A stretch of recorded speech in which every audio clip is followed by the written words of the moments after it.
नमस्ते मेरे भाई, कैसे हैं आप सब। आई होप आप सभी लोग अच्छे बिल्कुल भी नहीं होंगे इस वक्त, क्योंकि दोस्तों आज की वीडियो में हम लोग बात कर रहे हैं यूपी लेखपाल एग्जाम के बारे में।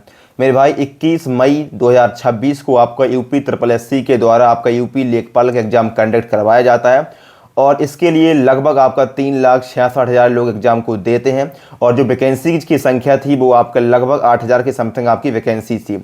मेरे भाई आप सभी लोगों ने 21 मई को लेखपाल का एग्जाम दिया और जैसे ही आप लेखपाल का एग्जाम देके घर आ रहे थे, कुछ लोग आ चुके थे, कुछ लोग रास्ते में ही आपको तमाम प्रकार के वीडियो सोशल मीडिया के माध्यम से, यूट्यूब के माध्यम से देखने को मिल गए थे कि भैया आपके लेखपाल के एग्जाम में किस प्रकार की विसंगतियां आपको देखने को मिली हैं।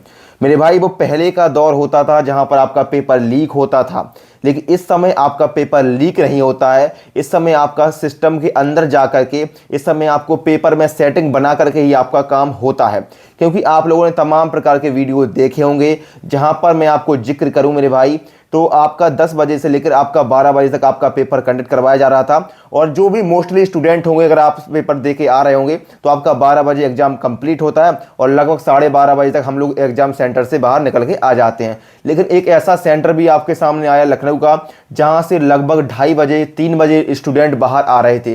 तो मेरे भाई 12:30 बजे से लेकर के 2:30-3 बजे का जो बीच का कार्यक्रम था, रंगारंग कार्यक्रम था, वो वहां पर कौन से सेंटर पर क्या काम हो रहा था वो समझ में नहीं आ रहा है। ठीक है, और तमाम वीडियो इस प्रकार के सामने आए, सिर्फ एक वीडियो नहीं है, तमाम चीजें इस प्रकार के सामने आई हैं कि भैया लेखपाल के एग्जाम में कहीं ना कहीं कुछ ना कुछ बहुत बड़ा खेल आपका चल रहा है।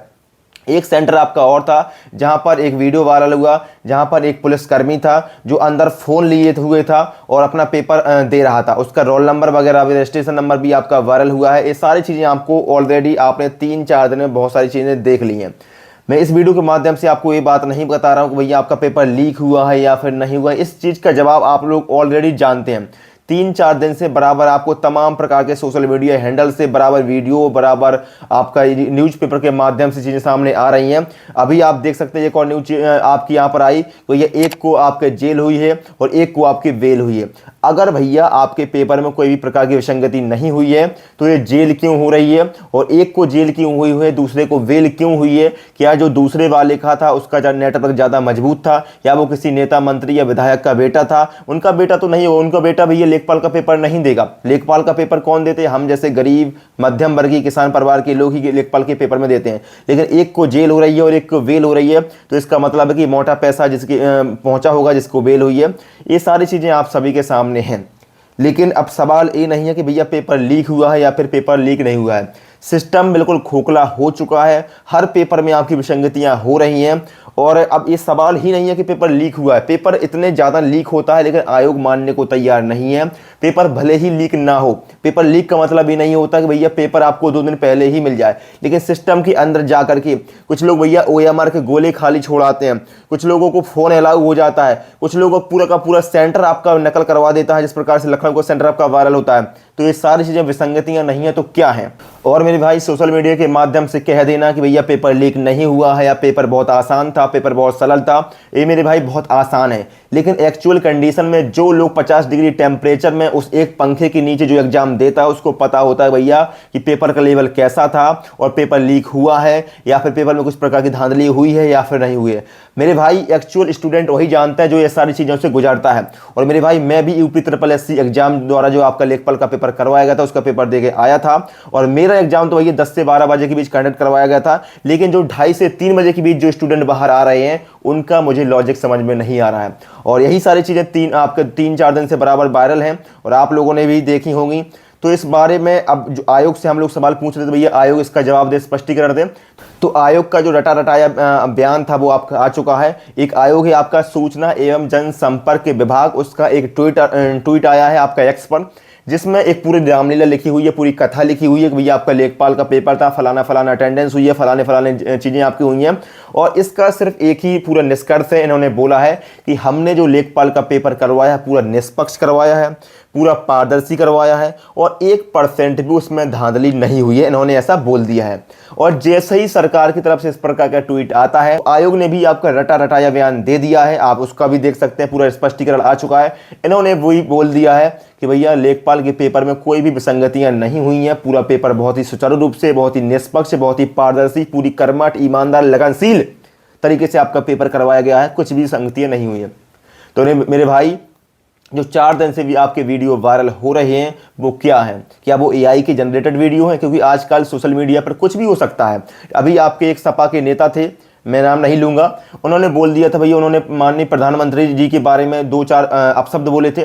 बाद में उन्होंने बोल दिया कि भैया वो जो अपशब्द उन्होंने बोले थे वो एआई के द्वारा जनरेटेड है। तो आजकल के जी अनपढ़ गंवार जो नेता बने हुए हैं, इन कुछ भी इनका कोई ईमान धर्म नहीं है, उनकी तो बात ही नहीं करनी है। बात हम लोग कर रहे हैं आपके लेखपाल के पेपर की। तो लेखपाल के पेपर के जो आयोग ने स्पष्टीकरण दिया है उसका कोई भी ना तो जांच हुई है, ना कोई आयोग का आपका इन्वेस्टिगेशन हुई है, और ना जो आपके वीडियो वायरल हो रहे हैं उनकी सत्यता की जांच हुई है। जो पुलिसकर्मी या जो आपके सेंटर पर धांधली हुई है उनकी कोई भी जाँच नहीं हुई है, और सीधा आपका आयोग ने जवाब दे दिया है कि पेपर आपका निष्पक्ष, पारदर्शी रूप से आपका सुचारू रूप से आपका कंप्लीट हुआ है। तो मेरे भाई आप आयोग जवाब कैसे दे रहे हैं जब आप कोई भी जांच नहीं करते हैं? बिना जांच के आप जवाब कैसे देख सकते हैं? ठीक है मेरे भाई। और बाकी अब आप लोग ये मत सोचिएगा भैया यूपी ट्रिपल एससी की जो आपका लेखपाल का पेपर है उसकी कट ऑफ बहुत ज़्यादा जाएगी या बहुत भाई कट ऑफ देखने का लॉजिक ही क्या है? जब पूरे के पूरे सेंटर में आपकी धांधली हो रही है, आप लोग कितने सही करवाएंगे? आप लोग एवरेज स्कोर करके आ रहे होंगे, और जो वहाँ पर पूरे 2.5 घंटे आपके 2-2 बजे तक बैठे हुए हैं वो क्या वहाँ घुइयाँ छीलने बैठे हुए हैं? जो वहाँ पर फ़ोन का इस्तेमाल कर रहे हैं वो लोग वहाँ पर क्या कर रहे होंगे? तो इनकी जो कट ऑफ होने वाली है, अब आप फिर से वही आपका स्टार्ट होने वाला जो अभी आपके यूपी एसआई का एग्जाम हुआ था। आप सभी सोच रहे थे भैया कि पेपर आसान है, पेपर आसान है, लेकिन पेपर इतना आसान नहीं होता है। जब आप उस सेंटर पर जाते हैं, उस प्रेशर को हैंडल करते हैं, 2 घंटे में आप 160 क्वेश्चन को सॉल्व करते हैं, जिसमें आपके 80 क्वेश्चन मैथ रीजनिंग के होते हैं, आपके जीएस होते हैं, जीएस आपका भंडार है, उसमें मूल्य विधि भी होता है, तब जाके आप स्कोर कर पाते हैं मेरे भाई 135 क्वेश्चन, 140 क्वेश्चन। आप बिल्कुल जो टॉपर स्टूडेंट होते हैं वो इतना स्कोर कर पाते हैं। और कट ऑफ कितनी जाती है? 370, वो भी फिजिकल के लिए। अभी जो आपके 380-85 तक भी पहुंचने वाली है उसमें कोई आपका वो डाउट नहीं है। क्यों पहुंचने वाली है? क्योंकि इसी प्रकार की विसंगतियां उसमें भी आपको देखने को मिली थी, उसमें भी हम लोग कुछ नहीं कर पाए, और मेरे भाई इसमें भी हम लोग कुछ नहीं कर पाएंगे, क्योंकि आयोग हम लोगों की बात सुनने वाला नहीं है। हम लोग अपनी आवाज़ उठाएंगे तो हमारा ट्विटर, हमारा इंस्टाग्राम, हमारे यूट्यूब चैनल भैया हैक कर लिया जाएगा, उसको सस्पेंड कर दिया जाएगा। लेकिन फिर भी मैं आप लोगों के लिए आवाज़ उठा रहा हूँ, क्योंकि इन सारी चीज़ों को मैं भी फेस कर रहा हूँ। मैंने भी यूपीएसआई का एग्जाम दिया था और मेरा नहीं हुआ है। क्यों नहीं हुआ है? क्योंकि मैंने बहुत अच्छा स्कोर भी गेन किया था, लेकिन भैया 380, 370-75 आपके स्कोर कर पाना किसी भी स्टूडेंट के लिए इतना आसान नहीं होता है। ठीक है, तो आप लोग भी समझ रहे होंगे ये सारी चीज़ें। और लेखपाल के एग्जाम में भी आपके यही सारी चीज़ें हुई हैं। अब कट ऑफ जो जाने वाली है वो आसमान छूने वाली, अनएक्सपेक्टेड आपके जो लेखपाल की कट ऑफ होने वाली है वो भी आपको देखने को मिलने वाली है, क्योंकि ये सारी चीज़ें आपके देखने को मिली हैं। तो ये सारी चीज़ें सिर्फ आज नहीं हैं, ये सारी चीज़ें आपकी लगातार कई वर्षों से चलती आ रही हैं, और इस सिस्टम को पूरा खोखला हो चुका है। और अब हमारे पास क्या ऑप्शन है?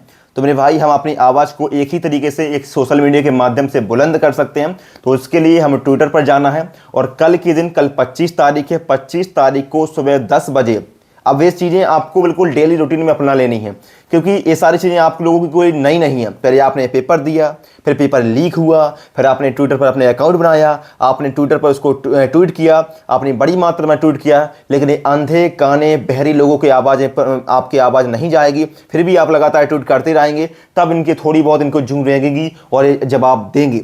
तो आपको कल क्या करना है? कल 25 तारीख है, सुबह 10 बजे आपको ट्विटर पर जाना है। अगर आपके ट्विटर पर अकाउंट नहीं है तो आपको ट्विटर पर जाकर अपने अकाउंट बनाना है, और कल 10 बजे आपको एक हैशटैग यूज करना है, हैशटैग लेखपाल एग्जाम इन्वेस्टिगेशन। आप देख सकते हैं इस प्रकार का ट्वीट आपको ट्वीट करना है, और बड़ी मात्रा में इसको ट्वीट करना है, रीट्वीट करना है अपने फ़ोन से, अपने माता पिता के, अपने भाई बहन के, जिसके भी फ़ोन आपके पास है, सभी के फ़ोन से आपको बड़ी मात्रा में रीट्वीट आपको अपनाना है, क्योंकि इसके अलावा हमारे पास कोई ऑप्शन नहीं है।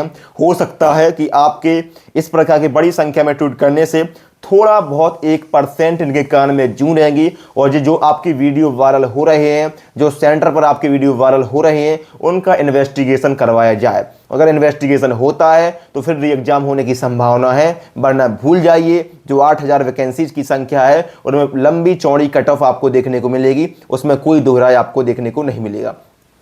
अब ये मत सोचिएगा कि भैया मेरा हो जाएगा या फिर मेरा नहीं होगा, मैंने तो 65 कर दिया, मैंने 70 कर दिया, मैंने 75 कर दिया। आप लोग बराबर कट ऑफ की वीडियो देखें तो कट ऑफ की वीडियो देखने से कोई भी चमत्कार नहीं होने वाला है।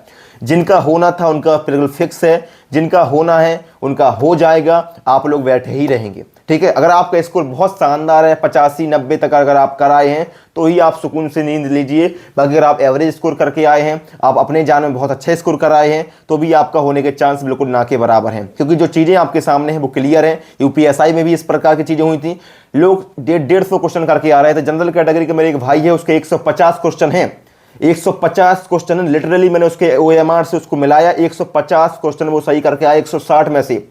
फिर भी उसका जो सिलेक्शन है उसके ना होने के चांस पूरे पूरे हैं, क्योंकि उसका फिजिकल के लिए तो क्वालिफाई कर गया अभी 148 क्वेश्चन में, लेकिन अभी उसका आपकी जो कट ऑफ है वो और ज़्यादा बढ़ने वाली है। तो सोचिए जिसके 150 क्वेश्चन है जनरल कैटेगरी से यूपीएसआई में, उसके भी सिलेक्शन होने के चांस ना के बराबर हैं। और आप लोग सोच रहे हैं कि भैया मैं 135 में 140 में 142 कराया था, मेरा सिलेक्शन नहीं हुआ। ठीक है, अंकित भाटी सर ने भी एक वीडियो डाली थी यूपीएसआई के लिए, जिसमें आपका 130 क्वेश्चन है एक लड़के की, उसका सिलेक्शन हो गया, फिजिकल के लिए उसका चयन हो गया है। और एक ओबीसी का ही सेम कैटेगरी का, सेम डे का, सेम शिफ्ट का एक लड़का है, उसके 136 क्वेश्चन वो करके आया है और उसका सिलेक्शन नहीं हुआ है।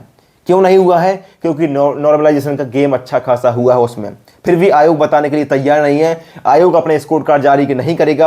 आपका स्कोर कार्ड है, आप कितना स्कोर करके आए हैं वो आपको जानने का पूरा अधिकार है, पूरा हक है, पूरे राइट्स हैं। संविधान से चलता है देश का। स्कोर आपको खुद को बताने के लिए तैयार नहीं है। ठीक है, अब आप समझिए कि इनकी मंशा क्या है, नौकरी देने की है या फिर नौकरी खाने की है, सिर्फ फीस वसूलने की है। तो आपके पास क्या रास्ता मैंने बता दिया। यूपी लेखपाल एग्जाम को लेकर के कल 25 तारीख को 10 बजे से आपको बड़ी मात्रा में ट्वीट करना है, हैशटैग लेखपाल एग्जाम इन्वेस्टिगेशन।